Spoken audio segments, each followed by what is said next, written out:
Recent Advances of Graphene-Based Nanofluids for the Application in Solar Collectors.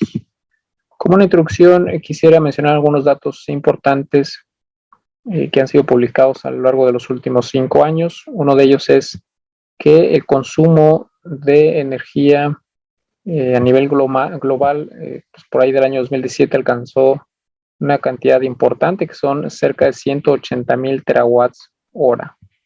Si continuamos con este consumo y además consideramos que pues va a haber un crecimiento en la población y esto a su vez pues necesita mayores recursos para seguir generando energía eléctrica, pues se espera que en los próximos años simplemente vayamos consumiendo nuestras fuentes de energía fósiles que no son renovables y por lo tanto pues se requieren algunos mecanismos adicionales para poder producir esta energía o para poder obtener energía sin que continuemos simplemente agotando nuestros recursos naturales.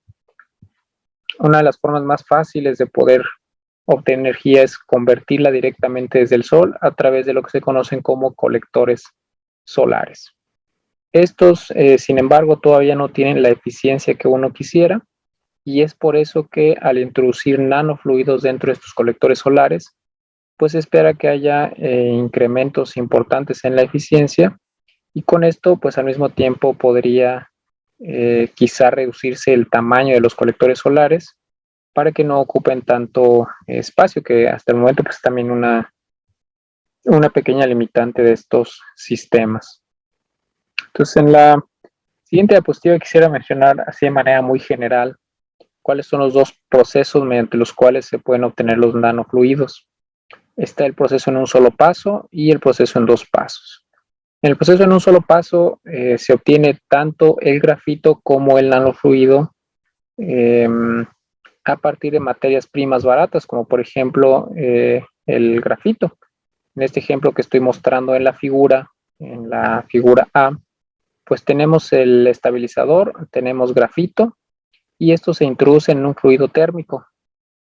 Posteriormente, en este caso se le puede dar energía de ultrasonido, la cual ayuda básicamente a exfoliar el grafito para poder tener al final grafito estabilizado en el nanofluido que anteriormente era en el fluido térmico que anteriormente era convencional y aquí ya se le conoce como nanofluido.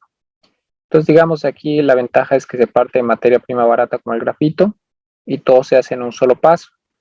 En el otro proceso, primero hay que obtener las nanopartículas y quizá en este proceso de obtención se requiera introducir grupos funcionales en estas placas de grafeno para que estas pues no se vuelvan a aglomerar, ya sea cuando están en el polvo, como se ve aquí en la imagen, o bien una vez que han sido introducidas en el fluido térmico convencional.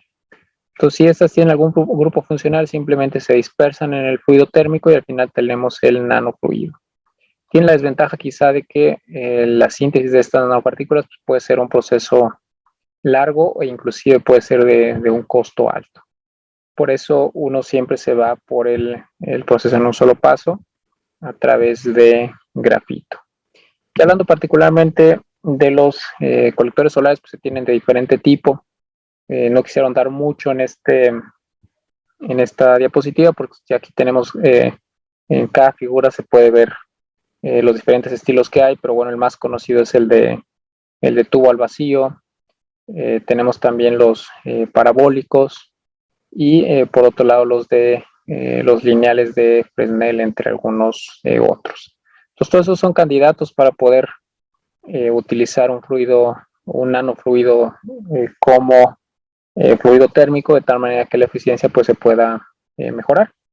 Cuanto a las aplicaciones de estos nanofluidos, particularmente en energías renovables o en los colectores solares, pues se han reportado incrementos importantes en la eficiencia. Por ejemplo, Verma y colaboradores en el año 2017 reportan un incremento del 21.46% en nanofluidos de agua grafeno con pues concentraciones relativamente pequeñas en volumen del grafeno, aquí por ejemplo de 1.75. Bioucas, por otro lado, utiliza una concentración en peso del 0.1% en este caso grafeno con mezcla de agua y etilenglicol a un 70-30%.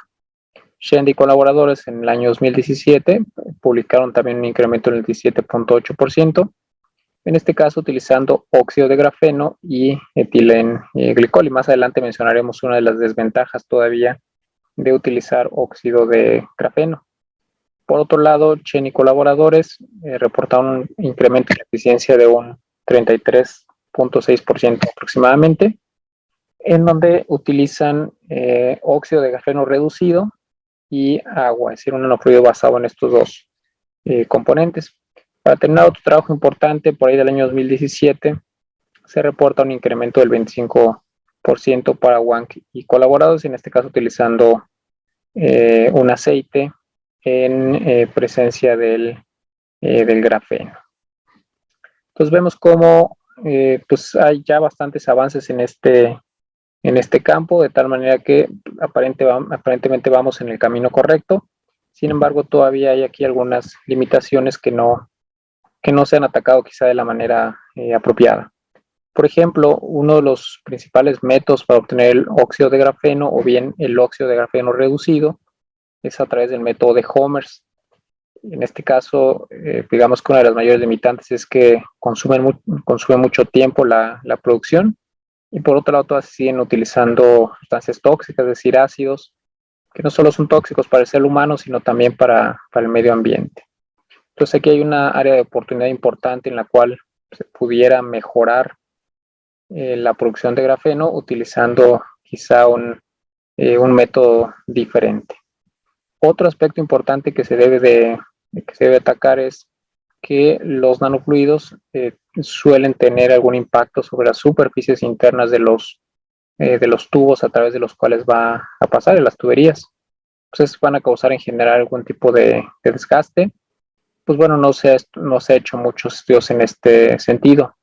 Por otro lado, muchos de los ejemplos que mencioné anteriormente, pues todavía no se utilizan estos sistemas en condiciones reales, sino más bien en condiciones de laboratorio, ¿no? Pero pues bueno, sí sería importante que todavía hubiera avances en este sentido, ya tener realmente cuál es el incremento en la eficiencia de estos sistemas, pero en condiciones un poco más reales.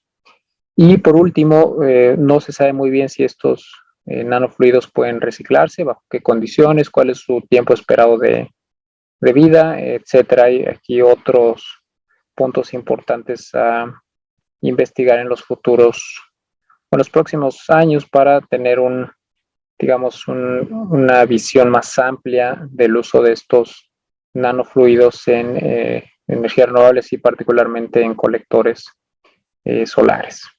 Para terminar, podemos decir que aparentemente los nanofluidos utilizados en colectores solares pues han logrado aumentar la eficiencia de estos sistemas, pero pues bueno, todavía se tienen limitantes que hay que atacar para los próximos años.